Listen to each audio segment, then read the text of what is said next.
Belum selesai serangan soal dugaan ijazah palsu, publik kini ikut menyoroti fisik Jokowi. Wajah sang mantan presiden itu disorot karena beda dari biasanya.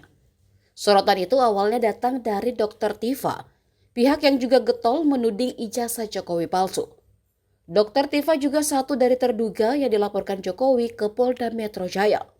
Dalam sebuah wawancara baru-baru ini, Dr. Tifa justru menyoroti wajah Jokowi yang berbeda. Terlihat penuh bercak hitam.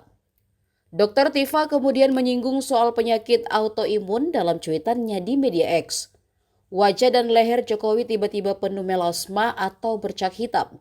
Rambut rontok mendadak di dahi, ubun-ubun dan belakang kepala. Tulisnya, melihat perubahan wajah Jokowi, Dr. Tifa pun mengurai kemungkinan sang mantan presiden mengidap penyakit serius selain autoimun, yakni hiperkortisolisme. Ia kemudian memberikan saran agar dokter pribadi Jokowi perlu meresepkan antidepresan akibat beban berbohong 10 tahun. Download Tribun X sekarang, menghadirkan lokal menjadi Indonesia.